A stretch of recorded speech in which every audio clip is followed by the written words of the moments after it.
For those of you keeping track, I'm on mic number 4 this year. Let's pray I can keep this mic at least the remainder of the year before Robert starts docking me on these things. All right, so I'm going to tell you something, and I'm going to point, and I need you to pretend to be sad when I do it to make myself feel better. Can y'all do that for me? We will not be in Samuel the rest of the year. Oh, that was so good. Thank you. Instead, we're going to do a series of Christmas lessons. So turn to Luke chapter 2. Luke chapter 2, verses 1 through 8, with a story that we all think we are very familiar with. So turn to Luke chapter 2, verses 1 through 8. So while you're turning to Luke 2, 1 through 8, I'm going to ask you a question. Have you ever missed something important? Like a birthday or an anniversary or something like that? You know, like the old trope in many a sitcom is the husband forgetting his wife's birthday or anniversary and then scrambling to pretend like he hasn't, and it ends up being a big mess and lively hijinks ensue. But what I want to talk about the next couple of weeks is, what about Christmas? Have any of us ever missed Christmas? Did we wake up on the 26th and go, oh man, yesterday was Christmas and I forgot and missed the whole thing? It's unlikely, right? You go, that's not possible, because I saw the decorations on sale at Walmart and Rose's back in like August. And I don't think Pastor Dave ever actually stopped playing Christmas music from last year. So it started back in September. So I remember one year coming to his house in like June or July, and he still had a wreath up on his chimney. But it turned solid brown. He's like, I just can't bring myself to take it down. I'm like, eventually it's just going to fall apart on its own, so you should be fine. But we see the ads, and we hear the music, and we watch the movies, and we get all the reminders, and many of us prepare for it and start shopping. Some of you start shopping in like June or July, and you stick the presents in the closet and then forget that you buy them and then turn them into birthday presents later on in the year. But some of us are, sadly, may still be trying to pay off last year's Christmas presents this year. And if you're in that group, Financial Peace University will be back in Antioch towards the end of January.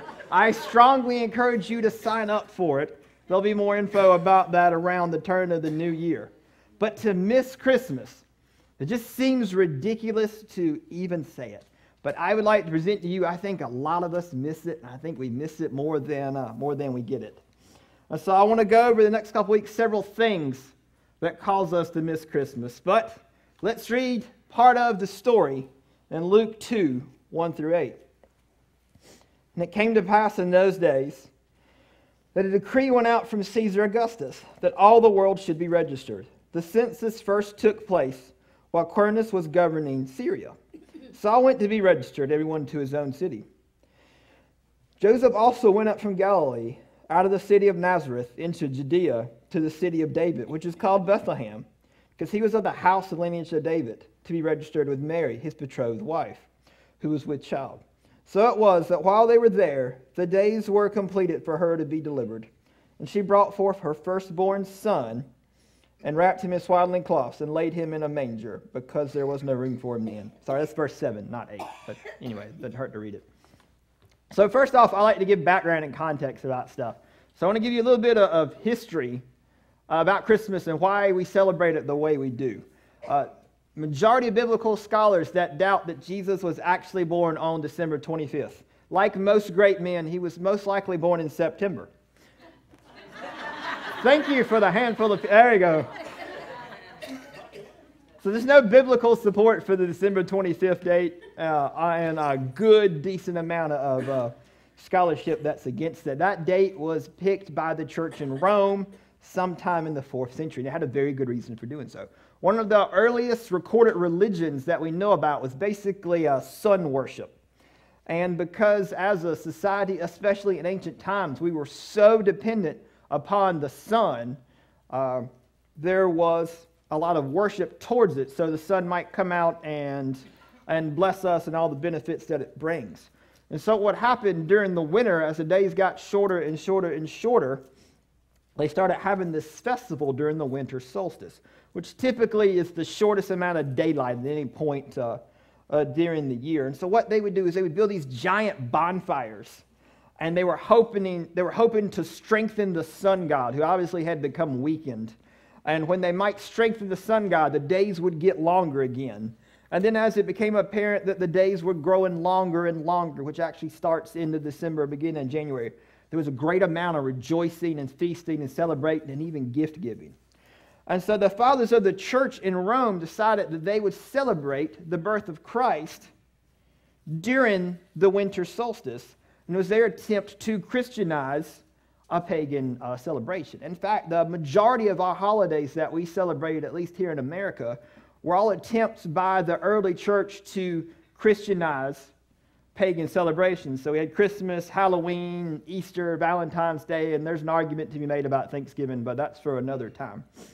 But a lot of our customs actually originate from the Roman festival of something called Saturnalia.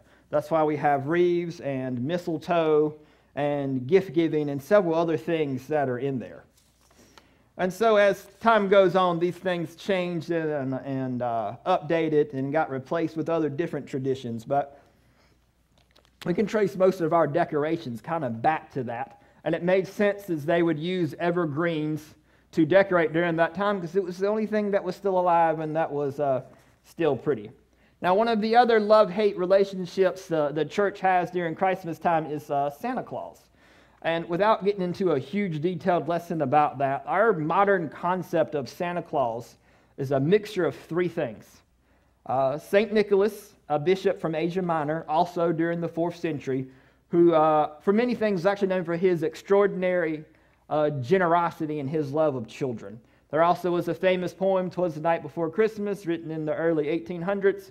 And then there was a really impressive marketing campaign by the Coca-Cola Company around the 1920s, 1930s. And those three things combined kind of give us our modern concept of Santa Claus. But all of us within our families also have our own traditions that we like.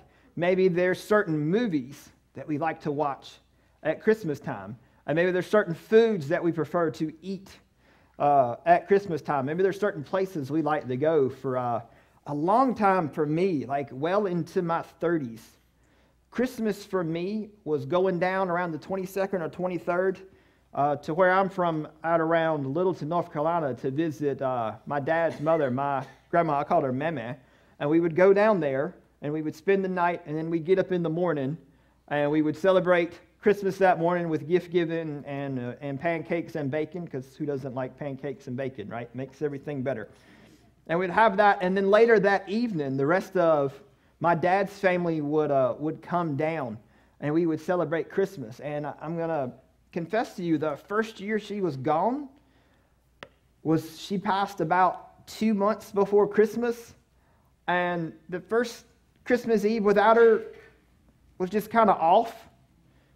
But we were still kind of in shock. But there's an aspect of me that still misses that, like every single year. And in the sense that not only has it not gotten easier, it feels to some degree harder each year when she's not there. And so what happens is we can get caught up in traditions. And I heard many of you said, it's not Christmas to me if I don't get to watch Scrooge. It's not Christmas to me because I don't get to go to my grandma's. Or it might not be Christmas to me because the weather's not right. And I can truly sympathize with that. But to do that is to miss why we actually celebrate Christmas. See, what happens is this sea of tradition can go and become a thing that becomes Christmas for us and replace the simplicity of the birth of Christ. When Christ was born in Bethlehem, as we just read, almost everyone but 3 shepherds missed that birth. And in the following gospel accounts, as we look through the next couple weeks, I'm going to show you several ways that not only did people miss Christmas and how people missed the very first Christmas, but how ideally we can avoid making that same mistake ourselves. All right, so at the beginning, if you've ever been to like a church Christmas play with kids, and Mary and Joseph come in, and they go to the innkeeper, and you always wanted to be the innkeeper because you only had one line. And what's the innkeeper's one line? There's no room at the inn. That's it. That's all you had to say as the innkeeper, and you were done. You know. Or you could be Joseph, who doesn't speak at all. Either one was good. But you had to be up there the whole time. So the innkeeper has one line. That line was, there's no room at the inn. And so I want to present to you the innkeeper as the first person to miss Christmas. And you're like, what did he do? Well, the reason he missed Christmas is what's going to peg most of us. He was just busy. Busyness can cause us to miss Christmas. In the American church, in the Baptist church in particular, I think we confuse busyness with holiness. I'm busy, therefore I must be doing God's things, therefore I must be holy. And that is far from the truth. And I think the busier we get, the more holy and sanctified that we become, even when we're quote-unquote busy for Jesus.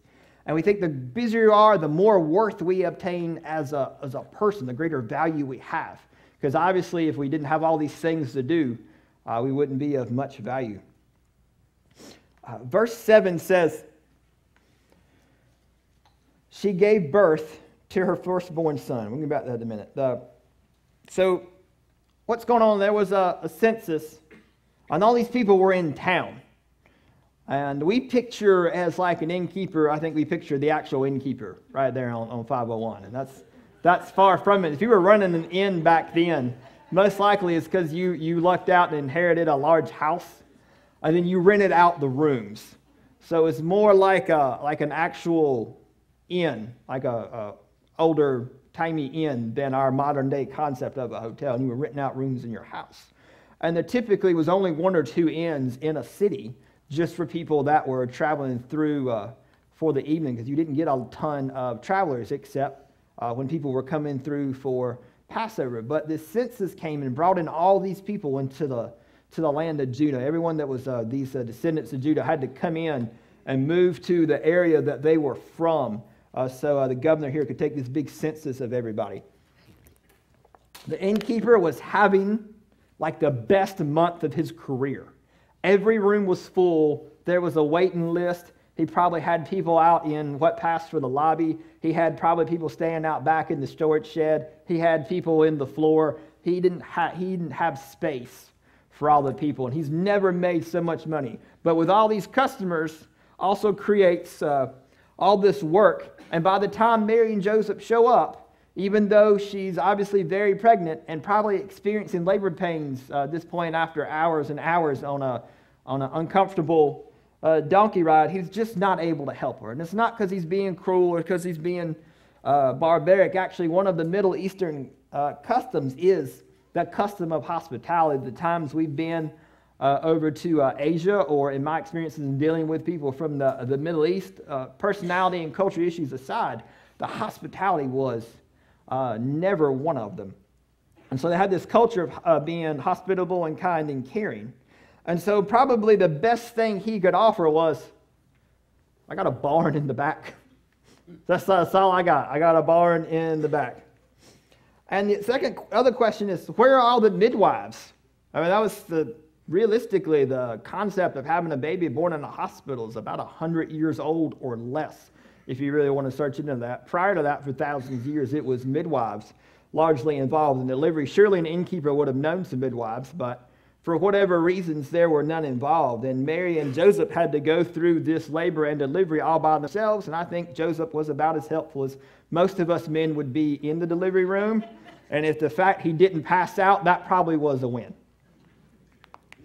And so she goes and she has this baby all by herself, and then she puts him in a manger, another word for like an animal feeding trough. I hate these manger scenes. Well, I don't want to say hate, but I like the inaccurate manger scenes where it's like this nice little crib that baby Jesus is in. And he wasn't in a nice little crib. There was nothing nice or smelled good about where they were at. He was in a feeding trough, and if you've ever slopped pigs, a really good concept of what he was in. They may have swept it out a little bit and put some straw down, but basically he was in a food bowl for the animals that were all around him, and then he's wrapped with long strips of cloth. Whenever an infant was born, they were immediately cleaned, and the baby's limbs and body would be wrapped in these swaddling cloths, and then the baby itself would be wrapped in an outer blanket. And this were all the work of a midwife. But Mary had to do this all by herself. A commentator, G. Campbell Morgan, said, "Think of the pathos of it. She brought forth. She wrapped him in swaddling clothes. It's very beautiful, but oh, the pity of it, the tragedy of it, the loneliness of it. That in that hour of all hours, when womanhood should be surrounded by the tenderest care, she was alone. The method of Luke is very distinct. She, with her own hands, wrapped the baby around with those swaddling cloths and laid him in the manger. There was no one to do it for. Again, I say the pity of it, and yet the glory of it to the heart of Mary." Now, we don't know anything about the innkeeper because the Bible doesn't say anything about him. There's debate about whether Jesus was born in a stable or a cave or a barn or some aspect of that, or whether it was even an open courtyard at the inn. But the one thing we do know is that whatever hospitality Mary and Joseph hoped to find, they found none and were turned away. And why was this? Just simply because of business. I don't have time right now. Maybe I can get to you later. Again, we don't need to look at the innkeeper as necessarily being hostile or unsympathetic. He was just simply too busy. And we get busy with the day-to-day activities of life and trying to factor in Christmas shopping and getting to holiday events with the family, or coming up with excuses to avoid holiday events with the family. And we miss the Christ. And the reason is, when we're wanting to be honest with it, our lives are filled with the unnecessary and the insignificant and meaningless. And we spend tremendous fortunes. If you are here, which you are, we are actually within the top half of 1% of income earners in the entire world. That's assuming your average household income is right around $35,000 a year with no benefits. So when all those protests years ago about we are the 1%, that's true, we are. It's just a matter of, rich is largely a matter of comparison. And after all my time in China and India and the Philippines, we got it good here. We have it real good here for all the ups and downs. And we use it, and we just buy stuff. Now, I'm not against stuff because I've got a house full of it in the storage building and a garage that I can't park cars in, just like the rest of you. But we spend all this money to get all these things that our children fight over when we die, or get hauled off to the landfill when we die. And our time gets eaten away by the demands these things place on our lives. I heard a pastor say one time, we borrow money to buy a fancy car so we can drive to a job we hate, to pay for the car we don't spend any time in and the house that we're never home at. And he went on to say, this is a guy that was like a multimillionaire at one point and then lost it all during one of the stock market crashes. And he says, I came to the realization that it was all meaningless. One of the greatest things a pastor before David, a guy named Mike Sprott, did for me in my early 20s was he took me visiting around people. And for the most part, it was elderly and shut-ins and people in the hospital and the ICU. And one of the things that really clicked with me, which was rare, if you knew me in my 20s, you can understand why very little clicked. But one of the things that actually did was that all the people we visited, all of them were happy to see the pastor. None of them were like, Pastor, can you get my accountant on the phone? I want to know how my retirement's doing. No one's like, Pastor, can you bring my checkbook over here so I can look at the balance one last time? No one goes, Pastor, I sure wish I had spent more time in the office. You just don't hear that at the end of your life. And if you don't believe me, I'm at Cambridge about 3 times a week. Come with me. I'll introduce you to all of those people. And at the end of the day, you either have hope in Jesus or you wonder what you did with your life. That's it. There's no middle ground. There's no midway. It's either we have that hope in Christ or we've got nothing and we realize it. And that's a sad, difficult place to be. And we just get busy, and we get busy, and we get busy, and then we've missed everything. Not just Christmas. We've missed our families. We've missed our church. We've missed evangelism opportunities. We've missed everything that God has placed us here to do. So going into the next one, the second reason we miss is probably slightly less prominent than busyness, and it's fear. And that's in Matthew 2, and you don't have to turn there if you don't want to, because I'm about to read that. But in Matthew 2, we miss another man who missed Christmas. In Matthew 2, it says, after Jesus was born in Bethlehem in Judea in the days of Herod the king, behold, Magi from the east arrived in Jerusalem, saying, where is he who's been born King of the Jews? We saw a star in the east and become to worship him. When Herod the king heard it, he was troubled, and all Jerusalem with him. Then Herod secretly called the Magi and ascertained from them the time the star appeared. He sent them to Bethlehem and said, go and make careful search for the Christ, and when you have found him, report to me, that I too may come and worship him.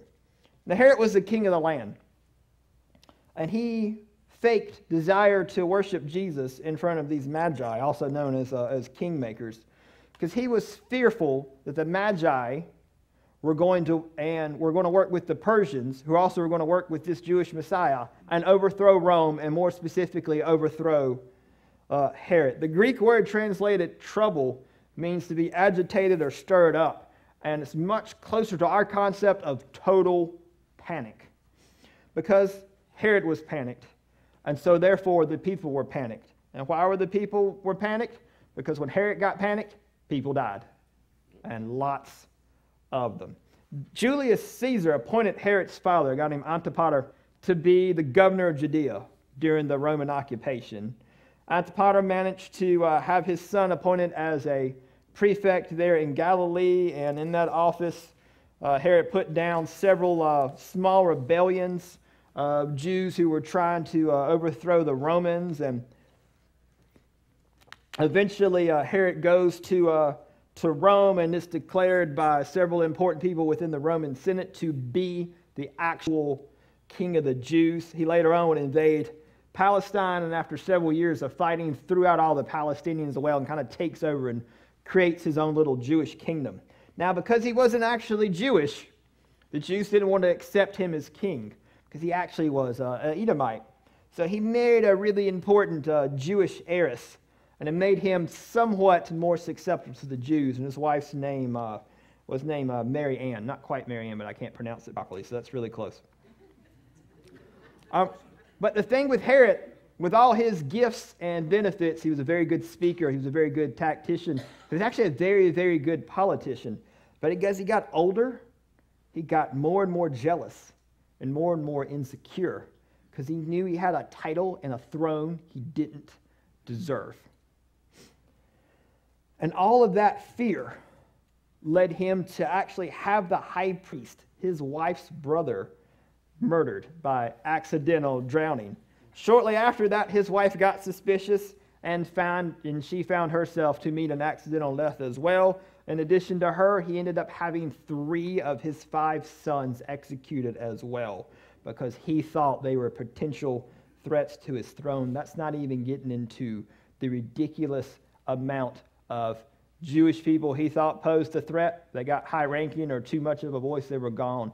Any Romans that dare spoke out of him, also accidents, and then later on just executions. Let's not even forget about the wholesale slaughter of toddlers and infants that happened after Jesus escaped and fled to Egypt. Herod was not a nice man. If anyone was close to being the personification of evil, I would submit Herod to you over almost anyone else throughout the whole of human history. But he was known for his bloodthirstiness and his cruelty. He was so cruel, in fact, when he knew he was on his deathbed, he had a lot of popular and important people that the people loved arrested with execution orders to be executed on the day he died, so there would be people crying when he passed. Yeah, not a nice guy. But it's also really tragic, because Herod missed his Christmas. He had the Magi come to him and say, hey, King of the Jews has been born, the king of all the land. He had his own scholars go, oh yeah, it's in the scriptures. He's going to be born, and he's going to be the Messiah, and he's going to take over. He's going to be God incarnate, and he refuses, and he rejects it. And the thing is, we think, well, at least there's no one like Herod in the world anymore. You have not watched the news like ever in your life. This Herod's all over the place. Because we all have a little bit of Herod in us, whether or not we're willing to admit it. And Herod presents this great lesson for all humanity. It's that fear drives us to do terrible things and be terrible people. The question is, what are we afraid of? And what we're really afraid of, when we boil it down, when we drill it down, when we get to it, what we're afraid of is that Jesus is going to come in and take our throne. That's what we're afraid of. We don't want to release that control to Jesus. It's our throne, it's our kingdom, it's our jobs, it's our careers, it's our family, it's our ministry, it's our money, it's our whatever. It's ours.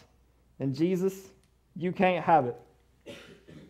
And we don't want to come to Christ because he's going to cramp our style, or he's going to lay claim on our lives, or we're going to have to change the way that we live. And we don't want to do that. Because the world tells us, go out there and do your own thing. Go out there and get yours. And if no one wants to give it to you, you shout and you yell and you scream. And you be that squeaky wheel that gets the grease until you get whatever it is that you think is yours. You got to go out there and get yours. We want to be masters of our own fate, charters of our own destiny. And what it really is we're all little tiny kings and queens that refuse to kneel before Christ, the true King of Kings. And in so doing, we miss Christmas just like Herod. So I don't know where you're at tonight. I don't know where you're at with your walk or where you're at with the Lord, or if there's something you're telling Jesus no to, like right now in your head, because you know you got to let go of that thing, because you want to be king of that thing. But at the end of the day, you can't be king and serve the king. You've got to pick. So do we want to be the Lord and master of our own life, the king of our tiny little kingdom that one day will be taken away from us, whether it's today or tomorrow or 50 years from now? It's not going to last. Or are we going to serve at this time of year the King of Kings and further his kingdom and further his name, which is going to be so much more glorious than anything we could ever do on our own? Please, please, please do not miss yet another Christmas. Brother Sterling, close us in a word of prayer.